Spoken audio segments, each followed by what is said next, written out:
Halo guys, selamat datang ke channel Bang Nime. Dan pada video kali ini saya akan menjelaskan tentang 6 fakta menarik dari anime Komodesuga Nanika. Tapi sebelum lanjut pembahasan video, bagi kalian yang belum subscribe, silahkan subscribe dan tekan tombol lonceng untuk mendapatkan notifikasi dan info update dari channel Bang Nime.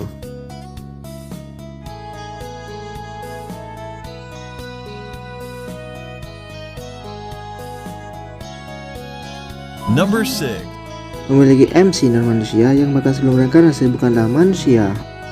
Berbeda dengan anime lain di mana karakternya sebelum bereinkarnasi adalah manusia dan setelah bereinkarnasi menjadi monster atau sesuatu selain manusia.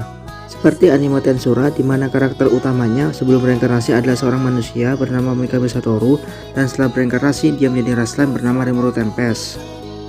Di anime ini karakternya dari awal bahkan sebelum reinkarnasi bukanlah manusia, melainkan hanyalah laba-laba yang numpang tinggal di kelas pra-reinkarnasi ya guys.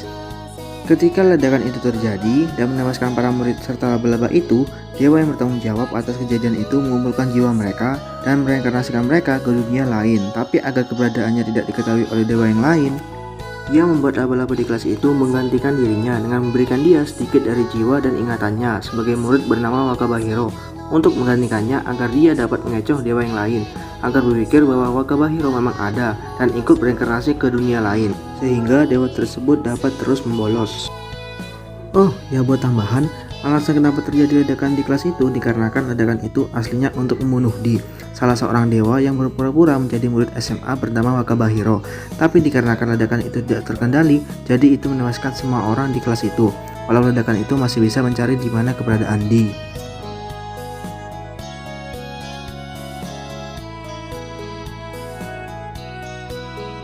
Number 5. Memiliki alur cerita yang agak sulit dipahami. Bagi kalian yang pertama kali melihat anime ini, pasti berpikir bahwa karakter utamanya terlahir 15 tahun setelah reinkarnasi lain terlahir. Tapi tidak, kenyataannya anime ini memiliki alur cerita maju dan mundur yang terkadang membuat kalian yang pertama kali melihat anime ini kebingungan dan salah paham. Bahkan di episode pertama anime ini sudah dilihatkan alur mundur dari anime ini ketika Kumoko terlahir di labirin besar Erlo. Dan alur maju ketika Shun dan teman-temannya sudah berusia 15 tahun di dunia itu, dan hal tersebut masih terus berlanjut sampai sekarang.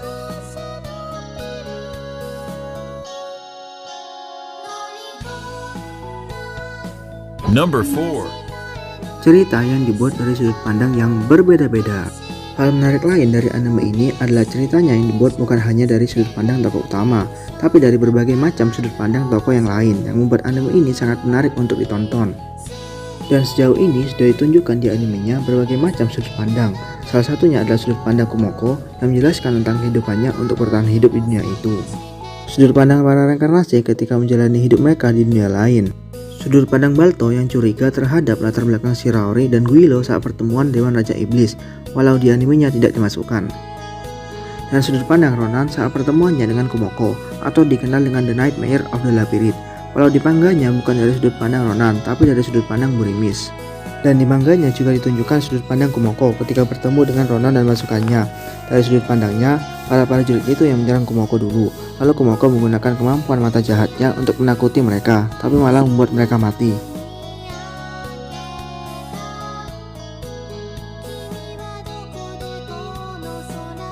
Number 3. Alasan bereinkarnasi dikarenakan salah seorang dewa.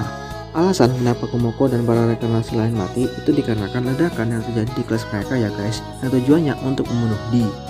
Dia sendiri adalah seorang dewa yang sangat kuat guys, yang kerjanya cuma malas-malasan. Saat ledakan itu terjadi dan menewaskan para murid itu, dia merasa bertanggung jawab dan mengumpulkan jiwa para murid itu untuk direinkarnasikan.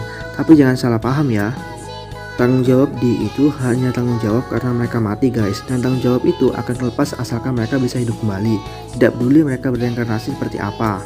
Seperti Oshima Kanata yang aslinya cowok tapi direinkarnasikan sebagai cewek. Dia juga merupakan cowok yang pernah menembak Wakabahiro guys. Mungkin karena itu dia membuat Oshima Kanata direinkarnasikan sebagai seorang cewek. Lalu ada juga Mirai Shinohara yang direinkarnasikan sebagai naga dikarenakan di kehidupan sebelumnya dia selalu membuli Wakabahiro. Lalu dia direinkarnasikan sebagai spesies naga bumi, karena bagi Di, naga adalah makhluk yang dianggap sangat rendah derajatnya. Bukan cuma itu saja, ada juga Sasajima Kyoya yang direinkarnasikan sebagai goblin dan akhirnya berevolusi menjadi ogre yang dia namai sendiri sebagai Rod. Shisoko yang saat ini bernama Sofia Karen yang direinkarnasikan menjadi vampir dari orang tua manusia, dan dia juga merupakan vampir pertama di dunia itu ya guys.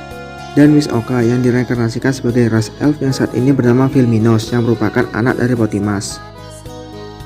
Selain itu, tujuan dari Di mereinkarnasikan mereka semua di ras yang berbeda dan ditempatkan di tempat yang berbeda pastinya cuma untuk hiburan dia guys. Bahkan dia sendiri mengakui kepada Shiraori bahwa dia mereinkarnasikan Miss Oka sebagai anak Potimas dan menempatkannya di situasi yang sangat berbahaya hanya untuk membuat semuanya menjadi semakin menarik dan sebagai hiburan untuk dia guys. Karena jika menurut saya pribadi, perbedaan akan membuat sesuatu menjadi lebih menarik dan akan memiliki daya tariknya sendiri. Hal ini juga sangat berbeda dengan anime bertema reinkarnasi lain, di mana karakternya direinkarnasikan oleh dewa untuk menyelamatkan dunia atau membuat dunia itu menjadi lebih baik. Sedangkan di sini karakter-karakternya direinkarnasikan hanya untuk menjadi hiburan dewa guys. Itu agak tragis kalau menurut saya sih. Tapi mau bagaimana lagi, memang begitu ceritanya.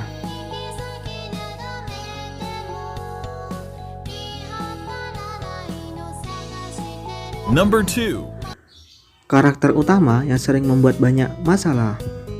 Hal lainnya di sini, karakter utamanya sering membuat masalah, walau dia sendiri tidak menyadarinya atau tidak sengaja melakukannya, sehingga menimbulkan banyak sekali kegemparan. Salah satunya adalah menjadi kuat, sehingga mendapatkan banyak sekali gelar, salah satunya adalah Champion dan Fearbringer. Efeknya sendiri sangatlah buruk, yang membuat lawan merasakan takut ketika melihat Kumoko. Hal itu membuat monster yang tinggal di lapisan atas migrasi besar-besaran, meninggalkan labirin besar Eldo, dan menimbulkan banyak masalah di kota dekat labirin besar Eldo. Dikarenakan hal itu, Ronan yang dijuluki penyihir terkuat diminta untuk memasuki labirin besar Eldo dan membawa beberapa pasukan untuk membunuh makhluk itu atau menjinakkannya. Tapi mereka semua dibantai oleh Kumoko dikarenakan mereka menghancurkan rumah milik Kumoko yang meninggalkan Ronan dan Burimis yang bertahan hidup dikarenakan mereka berhasil kabur menggunakan teleportasi jarak jauh. Masalah lain yang ditimbulkan oleh Kumoko adalah membunuh para naga, sehingga Guilo langsung mendatangi Kumoko untuk menghentikannya walau dihentikan oleh Di. Dan itu bukan cuma sekali, tapi 2 kali guys. Tapi kali ini yang membunuh para naga bukanlah Kumoko, melainkan pikiran paralel Kumoko yang berniat memakan para naga dan telur-telurnya. Dan pada waktu itu Guilo langsung muncul dan meminta Kumoko untuk menghentikan tindakannya. Jika tidak, Guilo sendiri yang akan menghentikan Kumoko. Dan bukan cuma itu saja masalah yang ditimbulkan oleh Kumoko, ada juga masalah yang ditimbulkan Kumoko yang berurusan dengan Ariel sang Raja Iblis. Hal itu dikarenakan Kumoko membunuh keturunan Ariel yaitu Kwon Taratek dan Bopet Taratek yang termasuk kerabat dekat Ariel.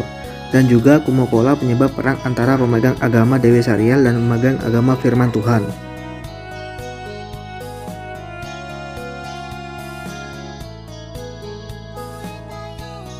Number 1. Karakter utama yang biasa saja lalu menjadi sangat kuat.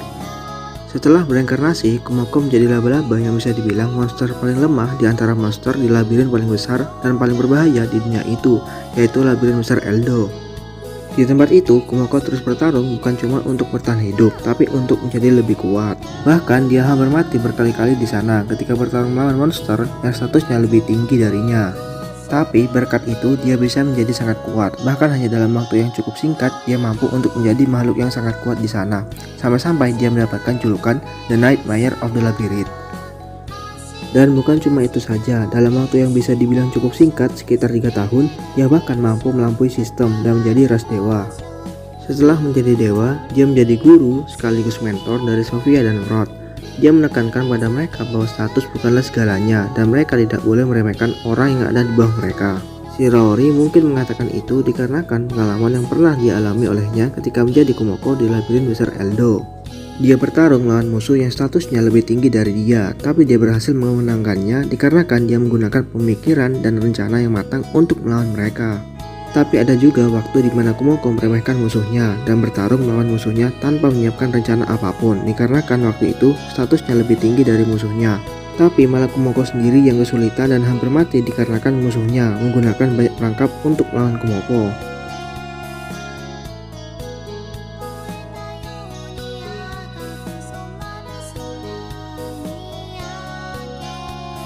Baiklah, sekian video kali ini. Jika ada kesalahan saya minta maaf dan terima kasih telah menonton. Assalamualaikum warahmatullahi wabarakatuh.